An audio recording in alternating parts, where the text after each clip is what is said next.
Welcome to my colleague Agnes Thompson's channel, and my name is Doris. I will share my story with you. Subscribe to us and My name is Doris Mitchell, and at 68, I considered myself a woman of routine, of order, of quiet purpose, a life woven from carefully catalogued memories and the hushed whisper of history for 40 years.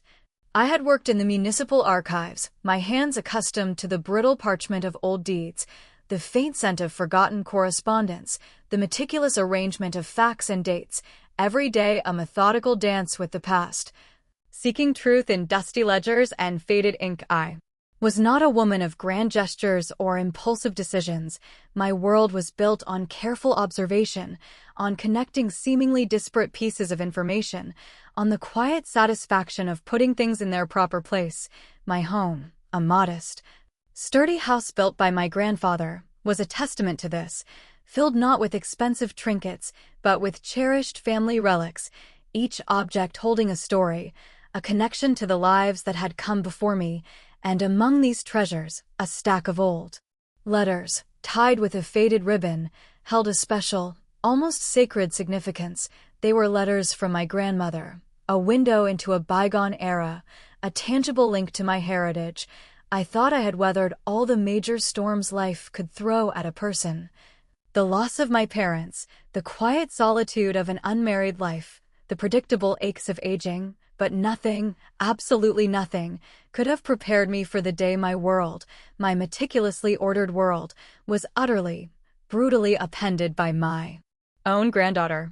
It began subtly, as these things often do, with whispers of ambition, with promises of a bright, prosperous future. My granddaughter, Lily, was a whirlwind, a vibrant, effervescent creature who burst into my quiet life like a brightly colored butterfly, bringing with her a dazzling array of ideas, of schemes, of opportunities. She was 24, fresh out of business school, or so she said, brimming with an infectious, if somewhat naive, optimism. She spoke of startups, of digital ventures, of making a real impact on the world, phrases that sounded foreign and exciting in my old-fashioned ears. I had always been proud of Lily, her vivacity, her drive, even if I sometimes found her enthusiasm a little overwhelming. A stark contrast to my own methodical nature, she was the daughter of my only child, my son Michael, who had passed away too young, leaving Lily an orphan in all but name, and I, perhaps, felt an unspoken responsibility to fill that void, to support her dreams, to give her a leg up in a world that seemed so much faster, so much more cutthroat than the one I had navigated. One afternoon, Lily arrived at my doorstep, her eyes shining with an almost manic intensity, a stack of glossy brochures clutched in her hand. She spoke animatedly about her revolutionary new tech venture. Something about sustainable fashion and blockchain, words that swam together in my head, forming a hazy, futuristic tapestry. She needed capital, she explained, seed money, to launch this groundbreaking enterprise. "Grandma, this is it," she'd said, her voice trembling with what I then believed was genuine passion. "This is going to change everything, for me, for us, for the world. It's a chance to build something incredible, something that will make us all proud, and it's a sure thing, a guaranteed return, faster than anything you've ever seen. A truly generational investment." She presented spreadsheets filled with dizzying projections, charts that soared upwards like rockets, promises of exponential growth. I, who had spent my life dealing with concrete facts, with tangible documents, found myself swept up in her fervor, her youthful conviction. She spoke with such certainty, such unshakable belief, that my usual caution, my ingrained skepticism, began to waver. She wasn't asking for charity, she insisted, but for an investment, a smart, strategic move that would yield massive returns, allowing me to live out my golden years in unprecedented comfort, to leave an even greater legacy. My life savings, accumulated over decades of careful nursing, of meticulous budgeting, of foregoing luxuries, amounted to a respectable sum, enough to provide for my modest needs, to cover any unforeseen medical expenses, and perhaps to leave a little something for Lily after I was gone. It was my security, my independence, the fruit of a lifetime of quiet labor. I had always been prudent, some might say overly cautious, but that caution had served me well, protecting me from the unpredictable currents of life. But Lily's vision, her fervent belief, was strangely compelling. She painted a picture of a future where I wouldn't have to worry about anything, where my generosity would be rewarded tenfold, where her success would be my success. A shared triumph. She needed just a portion, she said, enough to get the venture off the ground, promising to return it with significant interest within a year. The concept of a business venture was alien to me, a world of risk and speculation I had always avoided, but the thought of helping my bright, ambitious granddaughter, of seeing her dreams take flight, was deeply appealing, a chance to be a part of something grand, something truly modern, a part of her burgeoning success. I hesitated, I truly did, a faint voice of caution, a whisper of my archival training, urging me to scrutinize, to verify, to dig deeper. But Lily was so persuasive, so earnest, she even brought me official-looking documents. Complex agreements filled with legalese that I struggled to comprehend, but which she assured me were standard, ironclad. She patiently explained every clause, every promise, her explanations smooth and seemingly logical. She talked about the due diligence they had done, the experts they had consulted, the innovative market disruption they were poised to achieve. I found myself nodding, my mind clouded by a mixture of pride, hope, and a deep-seated desire to see her flourish, to provide her with the opportunity one hadn't had in my youth. I signed the papers, my hand trembling slightly, authorizing the transfer of a substantial portion of my savings, a sum that felt enormous, overwhelming, even as I wrote it. But it was for Lily, for her future, for our future. And I truly believed, in that moment, that I was making a wise, albeit unconventional, investment, a leap of faith for the sake of family. Then came the second request, and the third, and the fourth. Each time, Lily had a new, urgent need, a new critical phase for the business. Grandma, we've hit a snag, but it's just a temporary setback. We need to secure this patent, or fund this marketing campaign, or purchase this crucial equipment. Her voice, once so full of joyous anticipation, now carried a subtle undertone of panic, a desperate urgency that preyed on my maternal instincts. She promised returns that were just around the corner, assured me that the big breakthrough was imminent, that every penny I invested was bringing us closer to a colossal payoff. I saw less and less of her, our phone calls growing shorter, more transactional, her excuses more elaborate. The warmth fading from her voice, my caution, which had been lulled into a dangerous slumber, slowly reawakened, stirred by the persistent gnawing sensation of unease, a cold dread that began to seep into my waking hours. I asked for updates, for specific progress reports, for tangible evidence of this venture that was devouring my life's work. Her responses became vague, evasive, sometimes outright annoyed. Grandma, you just have to trust me. This is how business works. It's all proprietary. I can't just share everything.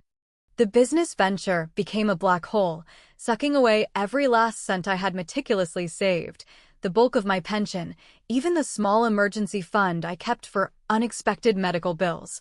I found myself dipping into accounts I had sworn never to touch, my heart sinking with each transfer, each withdrawal. My financial security, once a sturdy edifice, was slowly but surely crumbling, brick by brick. Replaced by a growing sense of vulnerability, of naked fear. I was 72, almost 73, and my life savings, my bedrock of independence, was gone, evaporated into the nebulous concept of a business venture that yielded no visible results, no tangible products, no discernible progress, just more requests, more demands, more promises that tasted increasingly hollow. I became gaunt, sleepless, haunted by the specter of my own foolishness, my own misplaced trust. Then, Lily vanished, not with a dramatic farewell, but with a chilling, sudden silence, her phone number disconnected, her social media accounts deleted, her apartment empty, stripped bare, as if she had never been there at all. The realization hit me like a physical blow, a punch to the gut that left me breathless, gasping for air in my now empty, echoing home. She was gone, and with her, every single penny I had worked my entire life to save, every dream of a secure old age, every ounce of the financial independence I cherished. It was all gone, evaporated, stolen by the very person I had sworn to protect, to nurture, to uplift. I called the police, my voice trembling, my words barely coherent, explaining the situation. The missing granddaughter, the missing money. They listened patiently, took notes, their faces impassive, but I could hear the unspoken skepticism in their polite questions, the weariness in their tone. "It sounds like a civil matter, Mrs. Mitchell," they'd said. "A business dispute, perhaps, we'll open a file, but these things are often hard to track." My heart sank further, a cold, desolate ache. I was alone, stripped bare, financially ruined, betrayed by my own flesh and blood. My world, once so orderly and predictable, was now a desolate wasteland of shattered trust and overwhelming despair. I sat in my quiet living room, surrounded by the ghosts of my past. The family relics now seemed to mock me with their solidity, their permanence, a stark contrast to my own precarious existence. I was numb, adrift in a sea of grief and regret. How could I have been so blind? So foolish? How could a lifetime of careful prudence, of meticulous attention to detail, have dissolved into such catastrophic error? My training as an archivist, my ability to find patterns, to uncover hidden truths, had abandoned me when I needed it most. Overridden by the fierce, protective love for my granddaughter, I replayed every conversation, every desperate plea from Lily. Searching for the moment, the sign, the red flag I had so tragically missed. The signs were there, I realize now, staring at me from the rearview mirror of hindsight, but I had chosen to ignore them, blinded by hope, by love, by a desperate wish for her success, to see her thrive. Days bled into weeks, each one a relentless march of desolation. I barely ate, barely slept, my once meticulous home falling into disarray, dust gathering on the cherished relics, my mind a ceaseless churn of regret and recrimination. The silence of the house was deafening, amplified by the absence of hope. I felt utterly, completely alone, abandoned not just by Lily, but by the future I had so carefully planned. I was a woman without resources, without options, facing the terrifying prospect of losing my home, my last bastion of independence, forced to rely on strangers, on charity, a fate I had always fiercely resisted, a nightmare made real by the very person I loved most. In the midst of this overwhelming despair, my gaze fell upon the stack of old letters, tied with their faded, once vibrant, now mournful ribbon. They sat on my bedside table, untouched for weeks, a tangible link to a past that felt impossibly distant. A world where values seemed clearer, where trust was given and received with more certainty. My grandmother's letters, full of stories of resilience, of hardship overcome, of simple joys found amidst struggle. I picked them up, the paper soft and fragile under my trembling fingers, their faint, sweet scent, a mixture of old paper and dried lavender, wafting gently through the air. For the first time in weeks, a tiny flicker of something other than despair, stirred within me. A ghost of an old habit, the archivist's instinct to examine, to categorize, to understand. I began to untie the ribbon, slowly, methodically, not with any particular goal in mind, but simply as an act of familiar ritual. A way to anchor myself in the swirling chaos of my present, to find solace in the tangible past. Little did I know, as my fingers brushed against the delicate paper, that within this stack of seemingly innocent, sentimental correspondence lay the unexpected key. Not just to a forgotten history, but to my granddaughter's downfall and to my own improbable comeback. The stack of letters, tied with their faded, once vibrant, now mournful ribbon, felt impossibly light in my hands, yet their presence was heavy with unspoken history, a contrast to the crushing weight of my current despair. They were my grandmother's letters, written to her sister during the lean years of the Great Depression, filled with tales of resilience, of hardship overcome through sheer grit and community spirit. I had read them countless times over the years, finding comfort in their stories of enduring strength. But now, as I carefully untied the ribbon, a different kind of curiosity, an archivist's instinct, began to stir within me, a methodical impulse to examine, to categorize, to understand. Not just the emotional content, but the factual details, the dates, the names, the subtle clues that always lay hidden beneath the surface of any document. I started at the beginning, chronologically, the way any good archivist would. The letters chronicled the daily struggles, the triumphs of growing a small garden, the ingenuity of making ends meet with almost nothing. But as I read, a particular thread began to emerge, faint at first, then growing stronger with each turning page. My grandmother, a pragmatic woman, had detailed a series of small, strategic investments she and my grandfather had made, not in stocks or grand ventures, but in local businesses, in neighbors, in community enterprises. These weren't large sums, but they were carefully recorded, meticulously accounted for, a reflection of their careful stewardship of every penny during times of immense scarcity. She wrote about a local hardware store, a small bakery, even shares in the fledgling town bank. What truly caught my eye, though, were repeated references to a particular plot of land, a parcel on the outskirts of town that my grandfather had apparently invested in. With a few other farmers, a speculative purchase, she called it, in case the town ever expanded in that direction. She even included crude, hand-drawn maps in some of the envelopes, marking the location with an X and referencing deed numbers.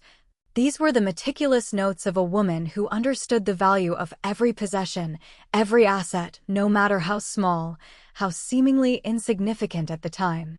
My initial thought was that this was just nostalgic reading, a distraction from my bleak reality, but the archivist in me couldn't help but notice the precision, the consistency of the details. My grandmother had a habit of keeping everything, not out of hoarding, but out of an innate sense of historical preservation, of documenting life as it unfolded. She had tucked away receipts, old property tax stubs, even faded newspaper clippings that mentioned these investments. Little paper treasures, long forgotten, that now seemed to whisper secrets. A strange sense of excitement, a feeling I hadn't experienced in years, began to prickle through my despair. It was the thrill of the hunt, the promise of discovery that had defined my career. I remembered my grandmother once saying, "Doris, the truth is always in the details. You just have to know how to look for them, and have the patience to find them." Her words, echoing from the past, now seemed prophetic. I pulled out my old magnifying glass, a tool I hadn't used in years, and began to scrutinize the faint handwriting, the faded stamps, the watermarks, every tiny detail that could offer a clue, a lead.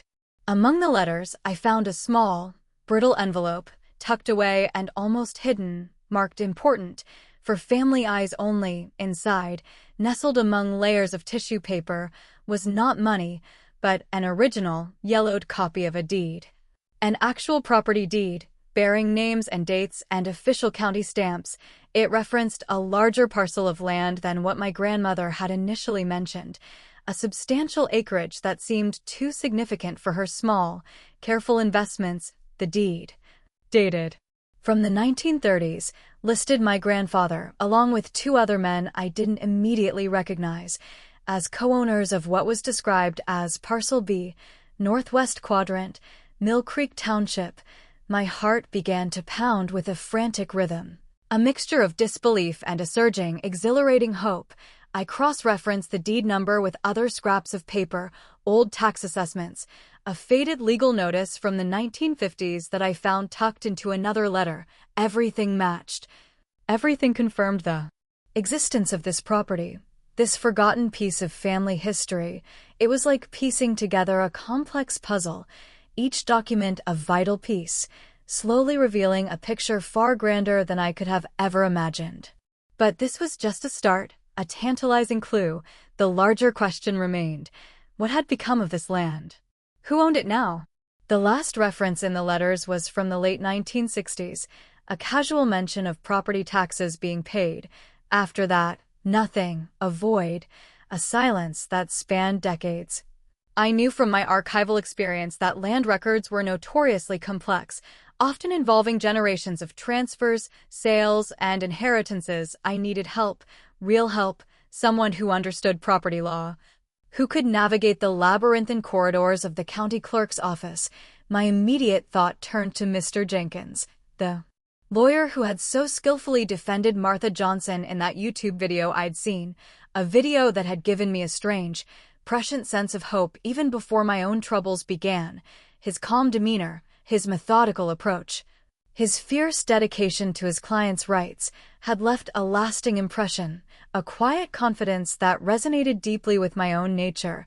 I made a note, my hand surprisingly steady, to contact him first thing in the morning. The next few days were a blur of nervous anticipation and methodical preparation. I spent hours poring over the letters again, extracting every scrap of information related to the land, names, dates, references to other documents. I compiled a neat, chronological file, organized with the precision of a seasoned archivist, presenting a clear, undeniable trail of evidence. I practiced explaining my findings, rehearsing my narrative until it was concise, factual, and compelling. I wasn't going to present a desperate old woman with a fantastical story. I was going to present a clear, meticulously researched case, armed with irrefutable documentation. When I finally called Mr. Jenkins's office, his secretary, polite and efficient, recognized his name from the news. "Oh, yes, Mrs. Mitchell," she said. "Mr. Jenkins is highly regarded in elder law, especially after that Johnson case." The implicit validation of my choice gave me a surge of confidence, an affirmation that I was on the right path. I secured an appointment for the following week, the wait feeling both interminable and necessary, a time for me to steel myself, to gather my thoughts, to prepare for the fight ahead. Sitting in Mr. Jenkins's office, the familiar scent of leather and old paper filling the air, I laid out my carefully organized file, the stack of brittle letters, the faded deed, the old tax stubs. I spoke calmly, methodically, explaining the situation with Lily, the disappearance of my savings, the betrayal. Then, I transitioned to my findings, detailing the clues in my grandmother's letters, the discovery of the old deed, the forgotten parcel of land. Mr. Jenkins listened, his expression a mixture of professional interest and growing intrigue. His eyes, usually so focused on the present legal battle, now seemed to gleam with the light of historical discovery, a shared curiosity that transcended the immediate crisis. He examined each document with the meticulousness of an expert, his fingers carefully turning the brittle pages, his brow furrowing in concentration. He asked probing questions, not doubting my story, but seeking clarification, connections, details that might unlock the next layer of the puzzle. His initial assessment, cautious but optimistic, was a lifeline. "Mrs. Mitchell," he said, leaning back in his chair, a thoughtful expression on his face. "This is fascinating, truly fascinating, if this deed is legitimate, and the property was never formally transferred or sold out of your family's ownership, then you could potentially have a significant claim to a very valuable asset. It's a long shot, certainly, a needle in a haystack, but one well worth pursuing, given your current predicament." The news, though tentative, was a powerful antidote to my despair, a spark of hope that ignited a long-dormant flame within me, the thrill of the hunt, the challenge of uncovering a forgotten truth, the possibility of reclaiming not just my financial security, but a piece of my family's legacy. Mr. Jenkins explained the process, the daunting task of tracing property ownership through decades of records, of navigating obscure legal precedents, of potentially locating the descendants of the other co-owners. "It will be a monumental undertaking, Mrs. Mitchell," he warned, "time-consuming, expensive, and with no guaranteed outcome. But if this land is where I suspect it might be, it could be a game-changer." He mentioned that Parcel B, Northwest Quadrant, Mill Creek Township, had, over the decades, become a highly sought-after area due to urban development, proximity to new infrastructure, and an economic boom in the region. A prime location for commercial or residential expansion.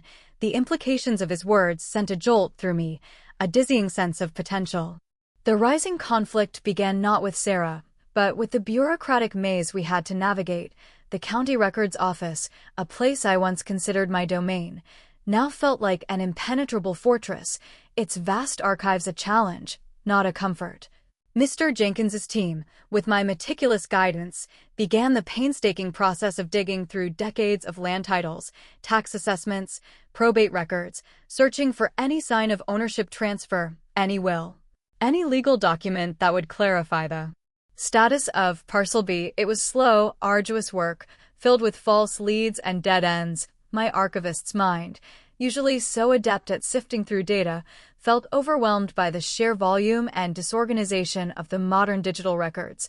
A stark contrast to the ordered, albeit dusty, paper archives I was used to, but I pressed on, fueled by a growing sense of purpose, a quiet resolve that strengthened with each passing day. I spent hours at the courthouse, assisting Mr. Jenkins's paralegals. My decades of experience navigating public records proving invaluable, my sharp eye for detail spotting crucial anomalies, missing links, inconsistencies that others might have overlooked. As we delved deeper, the financial pressure mounted, even with Mr. Jenkins's generous payment plan. My resources were almost non-existent, the stolen savings a constant, gnawing reminder of my vulnerability. I rationed my food, delayed non-essential repairs to my home, lived on the bare minimum. The quiet anxiety a constant companion, but it was a different kind of anxiety now, tinged with a glimmer of hope, a sense of fighting for something tangible, something real, not just mourning a loss. Lily, of course, was completely unreachable, a ghost in my shattered financial landscape. The police investigation into her disappearance and the fraudulent business venture had stalled, officially listed as inactive, another source of frustration. Another reminder of the world's indifference to the plight of an elderly woman who had lost everything. But I knew, with a certainty that settled deep in my bones, that the true solution, the real justice, lay hidden in the past, in those old letters, in that forgotten parcel of land. The mid-story climax, the unexpected twist, occurred 6 months into our arduous search, after countless hours of fruitless digging through microfiche and dusty binders. One of Mr. Jenkins's most diligent paralegals, a bright young woman named Emily, called me, her voice trembling with excitement. "Mrs. Mitchell, you won't believe this," she exclaimed. "We found it. A recent property tax assessment, dating back just 5 years, for Parcel B, Northwest Quadrant, Mill Creek Township, but the owner listed. It's not your family name. It's a holding company, a shell corporation, and the mailing address. It's the address of a major real estate development firm downtown." My breath caught in my throat, a sudden, dizzying rush of adrenaline, a cold dread mingled with fierce determination. Someone, somewhere, had been quietly paying taxes on my family's land for years, without our knowledge, without our consent. This wasn't just a forgotten asset anymore. It was a brazen, calculated attempt to claim ownership, to steal what was rightfully ours, a silent, ongoing betrayal that dwarfed Lily's actions in its sheer audacity. But the twist didn't end there. As Mr. Jenkins's team began to investigate the holding company and the development firm, a chilling pattern emerged. This firm, Horizon Development Group, led by a notoriously ruthless real estate magnate named Robert Sterling, had a history of acquiring old, forgotten parcels of land through questionable means, often targeting properties with vague ownership histories, properties inherited by distant, unaware descendants. They specialized in exploiting legal loopholes, in quietly paying taxes for years until they could claim adverse possession, or initiating quiet title actions against unsuspecting heirs. It was a sophisticated, systematic form of land theft, executed with cold, corporate precision. What sent chills down my spine, however, the true pinch of retribution, was the discovery that Robert Sterling had recently become a major investor, a silent partner, in a new, high-tech startup, a sustainable fashion and blockchain venture that had recently secured significant funding, a venture with a strikingly similar description to the one Lily had pitched to me, a venture that had, according to recent news articles, begun to acquire substantial property in anticipation of future expansion. A cold, hard knot formed in my stomach as the pieces clicked into place with horrifying clarity. The puzzle was complete. But the picture it revealed was far more sinister than I could have imagined. Lily, my own granddaughter, hadn't just wasted my money on a failed venture. She had been a pawn, or perhaps a willing accomplice, in a much larger, far more nefarious scheme, a scheme orchestrated by a powerful and scrupulous man who was now, indirectly, controlling the very land that was rightfully mine, the forgotten legacy of my grandparents. The stakes had just escalated beyond anything I could have conceived, transforming a personal betrayal into a high-stakes battle against a powerful, shadowy corporation and my own granddaughter, who had seemingly sold her soul and my future for a fleeting taste of ambition. Revelation that Robert Sterling's Horizon Development Group, a notorious entity built on acquiring forgotten properties, was connected to Lily's so-called business venture sent a cold, piercing shock through me. Eclipsing even the initial pain of her betrayal, it wasn't just about my granddaughter's foolishness, her desperate ambition. It was about a calculated, systematic predation, a powerful corporation attempting to snatch a piece of my family's history, a legacy woven into the very fabric of this land, a silent, ongoing theft of what was rightfully ours. My shock quickly hardened into a resolve far colder, far more formidable than simple anger. The archivist in me, the woman who had spent decades uncovering hidden truths and piecing together fragmented histories, now felt a fierce, renewed purpose. I wouldn't just recover my savings. I would expose their scheme. I would fight for what was mine, not just for myself, but for my grandparents, for their foresight, for their enduring spirit. Mr. Jenkins, his face grim, quickly understood the gravity of the situation. "Mrs. Mitchell," he said, his voice low, "this changes everything. This isn't just about a forgotten deed anymore. This is about a sophisticated land grab and, potentially, a conspiracy, a major real estate firm using a vulnerable young woman, possibly even knowingly, to launder money or to create a false trail for their acquisitions.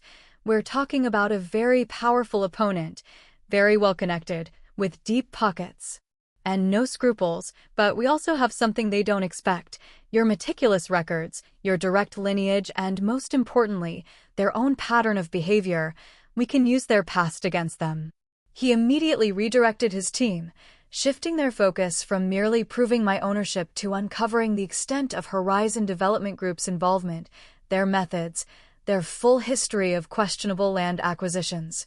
I supplied them with every detail from my grandmother's letters, every obscure reference to the land, every faded map, every tax stub, anything that could provide context, proof, a deeper understanding of the land's history and its true significance.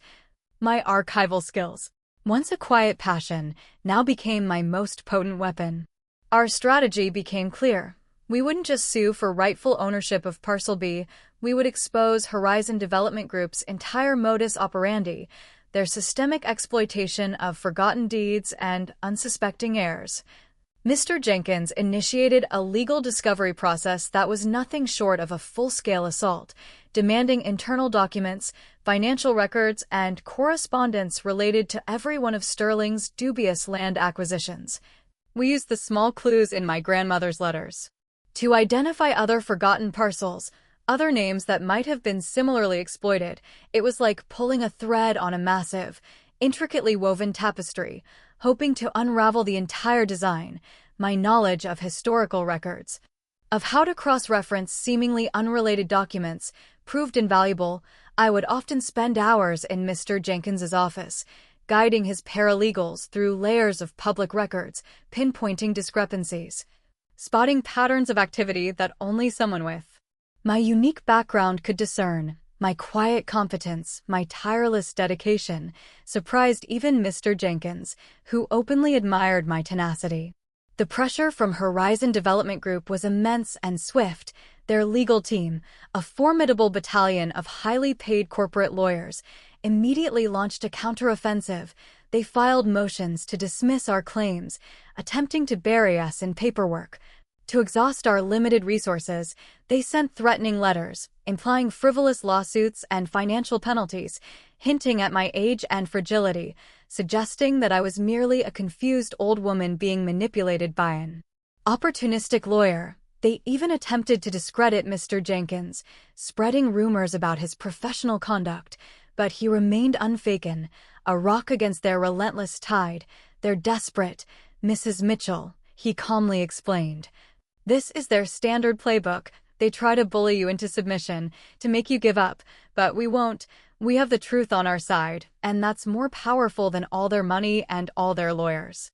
His unwavering belief in our cause, his calm demeanor in the face of such aggressive tactics, was a constant source of strength for me, reminding me that true power often lies in quiet persistence, in unwavering principle. The revelation of Lily's involvement, however indirect or unwitting, with Sterling's scheme was a wound that cut deeper than any financial loss. It wasn't just that she had squandered my life savings. It was that she had become entangled with a predatory system, a willing or unwilling pawn in a scheme that mirrored her own betrayal.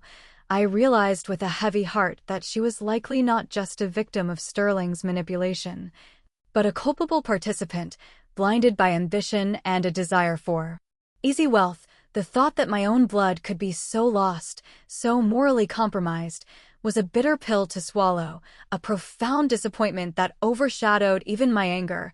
I still had no direct contact with her, her ghost-like disappearance remaining absolute, but now, a new layer of motivation fueled my fight. It wasn't just about reclaiming my past, it was about ensuring that those who exploited others, whether family or strangers, faced justice, that their actions had consequences, that the truth would ultimately prevail.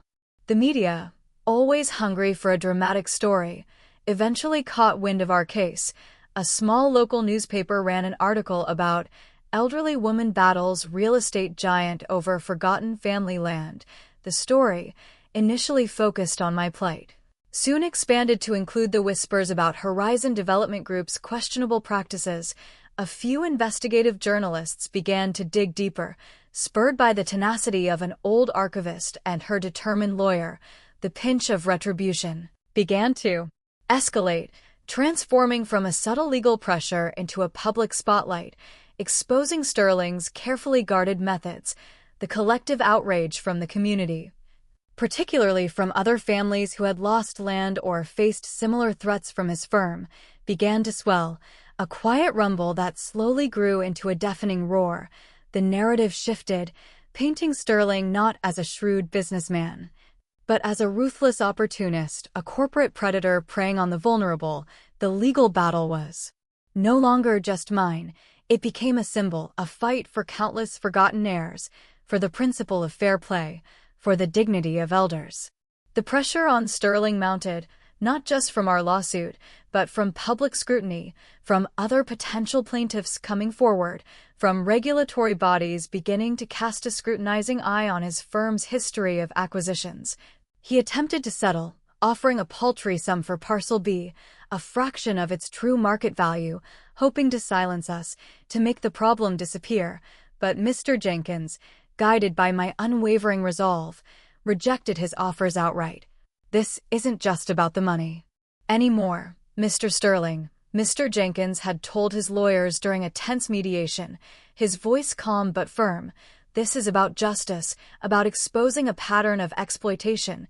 Your client has underestimated Mrs. Mitchell, and he has underestimated the power of the truth." Sterling's lawyers, frustrated and increasingly desperate, could only resort to more aggressive, but ultimately futile tactics. They launched personal attacks against me in the media, portraying me as a greedy old woman, a senile opportunist. But the narrative had already shifted, the public sympathy firmly on my side. Their desperate attempts to discredit me only backfired, further highlighting their own ethical bankruptcy. The final climax arrived not in a grand courtroom drama, but in a series of tense, protracted negotiations. forced by a judge who, having reviewed the mounting evidence against Horizon Development Group and the strength of our case, left Sterling with no viable option but to negotiate in earnest. The discovery process had unearthed damning evidence, internal memos detailing their aggressive acquisition strategies, communications that clearly outlined their plan to target dormant properties. With complex historical ownership, financial transfers to shell corporations, some of which, chillingly, showed connections to Lily's business venture, proving her complicity, or at least her knowing involvement, in the broader scheme. The weight of this evidence, meticulously compiled by my archival expertise and Mr. Jenkins's legal prowess, was undeniable, a mountain of facts that crushed their defenses. Sterling, a man accustomed to winning at all costs, found himself cornered, his reputation, his business empire, on the brink of significant damage. During these final negotiations, the true pinch of retribution unfolded, not with violence or loud accusations, but with the quiet, devastating power of truth and consequence. Mr. Jenkins presented Sterling's legal team with irrefutable proof of Horizon Development Group's systemic land exploitation, including documented cases where other families had been defrauded or nearly so. He made it clear that if we proceeded to trial, we would not only seek full restitution for Parcel B's market value, but we would also pursue punitive damages and, more importantly, we would actively facilitate class action lawsuits from all the other victims we had identified through our diligent research. Exposing the full extent of Sterling's predatory practices in a very public and damaging way, the financial implications alone would be catastrophic for his firm, let alone the irreparable damage to his public image. His carefully cultivated facade of a respectable developer, a lifetime of underhanded dealings finally coming to light. The ultimate breakthrough came when Mr. Jenkins presented evidence linking the funding of Lily's business venture directly to shell companies controlled by Horizon Development Group, proving that my granddaughter had not merely been a naive victim, but a key component, whether by design or by her own desperate choices, in Sterling's elaborate scheme to acquire land and manipulate assets.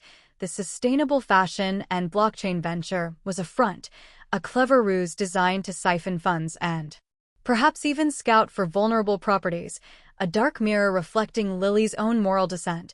The look on Sterling's lead lawyer's face as this was revealed was priceless, a mixture of shock, resignation, and perhaps a hint of disgust at his own client's depravity, the realization that this quiet, meticulous old woman had, with her stack of old letters, managed to unravel their entire criminal enterprise. Faced with overwhelming evidence and the threat of public ruin, Robert Sterling, through his lawyers, capitulated. The settlement was comprehensive and undeniably satisfying. Not only did I regain full, undisputed ownership of Parcel B, a piece of land that had appreciated exponentially over the decades, now valued in the tens of millions due to its prime location and surrounding development. But Horizon Development Group was also forced to pay me substantial compensatory damages for the emotional distress and financial duress they had caused, an amount that fully covered my stolen life savings and then some. Mr. Jenkins ensured that the settlement included a non-disclosure agreement on their part, preventing them from ever discussing the details of the case, a final, quiet act of triumph over their attempts to manipulate public opinion. For Sterling, the victory was bittersweet, tainted by the significant public and legal scrutiny his firm would now face, leading to multiple investigations and a permanent stain on his reputation, a severe blow to his empire. As for Lily, the resolution was perhaps the most painful, yet necessary, part of the entire ordeal. The legal fallout from her direct involvement in Sterling's scheme, exposed by our case, led to her being investigated by federal authorities for fraud and financial misconduct. I didn't press charges personally. My heart, despite everything, still held a shred of the love I once felt for her. But the evidence gathered by Mr. Jenkins for my civil case was enough for the authorities to pursue their own criminal investigation. She was never heard from directly again, disappearing entirely from my life, her fate sealed by her own choices. I heard through mutual acquaintances that she had faced serious legal consequences, that her ambitions had led her to a place of profound reckoning, a harsh but unavoidable lesson about the true cost of greed and the insidious nature of moral compromise. There was no joy in this knowledge, only a quiet, weary acceptance. The bitter reality of a family fractured beyond repair, a legacy tarnished by avarice. In the aftermath, my life, once so devastatingly stripped bare, was not just restored but profoundly transformed. Parcel B, my grandparents' forgotten legacy, became the cornerstone of my newfound financial security. I sold a portion of the land, enough to invest wisely, ensuring I would never again face the specter of financial vulnerability. The remainder, a substantial tract, I decided to preserve, to turn into a community park, a green sanctuary for the town, named in honor of my grandparents, a place where people could connect with nature, with history, with community, a testament to enduring values. The project, managed with the help of a dedicated local foundation and advised by Mr. Jenkins, became a symbol of resilience, of reclaiming what was lost, of transforming pain into purpose. My home, once a silent tomb of despair, now hummed with a renewed sense of peace, of quiet contentment. I spent my days not just tending my garden, but also volunteering at the new park, sharing stories of my grandparents, of the land's history, teaching local children about the importance of preserving the past, of understanding where they came from. The old letters, once a mere distraction, became a treasured testament to the power of persistence, of detail, of hidden truths. I would often sit on my porch, holding them, feeling the tangible connection to my lineage, to the strength that ran through my veins. My story, the quiet triumph of an old archivist against a corporate giant and a wayward granddaughter, became an inspiration to others. A quiet legend whispered in the community, not of revenge, but of redemption, of reclaiming dignity, of turning profound betrayal into a powerful legacy. I learned that true wealth is not just about money, but about integrity, about standing firm in your principles, about the enduring power of knowledge, of patience, of meticulous attention to detail. My life, which had seemed to end in ruin, had been given a spectacular second act, a testament to the unexpected treasures hidden in the most unlikely of places, in old letters, in forgotten deeds, and in the unwavering spirit of a woman who refused to be broken, who chose to fight, not with force, but with facts, with truth, and with the quiet, unyielding power of her own carefully documented history, leaving a legacy far richer and more meaningful than any sum of money could ever buy, a legacy of resilience, of justice, and of a life truly lived on its own terms, free and unburdened. The sun, warm and bright, streamed through my window, illuminating the dust motes dancing in the air, each one a tiny, shimmering reminder of life's enduring cycle, of light after darkness, of peace after the storm. And I knew, with every fiber of my being, that I was finally, truly, wholly home.